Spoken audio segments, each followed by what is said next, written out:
You may have wondered, what was the very last movie to be released on VHS?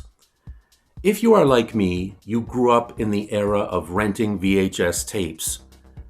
Starting around the mid-80s and continuing right through until the end of the 90s, renting VHS tapes, especially on the weekend, was a custom enjoyed by many families. This was the age of Blockbuster, the age of Be Kind and Rewind, and numerous mom-and-pop stores that rented the latest movies on VHS. I can recall that pretty much every convenience store in my hometown had a section of VHS tapes for rent. Many people look back on this time with a great deal of nostalgia, including me. I got my first DVD player in 2002, and very quickly after that, the number of VHS tapes I collected dwindled sharply. So, what was the very last Hollywood movie to ever be released on VHS? That would be the 2006 movie A History of Violence, starring Viggo Mortensen and Ed Harris.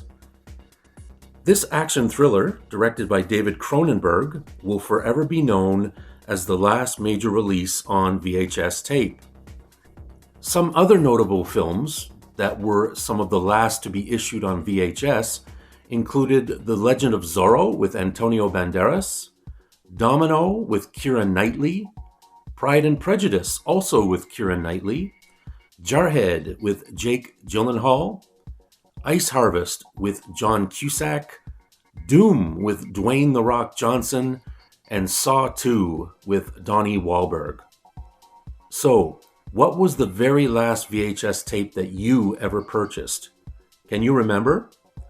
I think the last new VHS tape I bought was X-Men 2, although I'm not 100% positive. Once in a while, I'll still buy a used VHS tape, especially if it's a very rare or obscure film, and especially if it still has not been released digitally. Now, do you still collect VHS? Do you still own and use a VCR? If so, I'd love to hear from you. Please feel free to leave a comment, give us a thumbs up, and as always, if you haven't already subscribed, please do. It's always greatly appreciated and it really helps my channel grow. We now feature over 300 videos on this channel, and I'll also mention I do have a playlist dedicated to VCRs, VHS, and Beta, and I'll put a link to that at the end of this video. Thank you so much. We'll see you again next time. Take care. Bye-bye.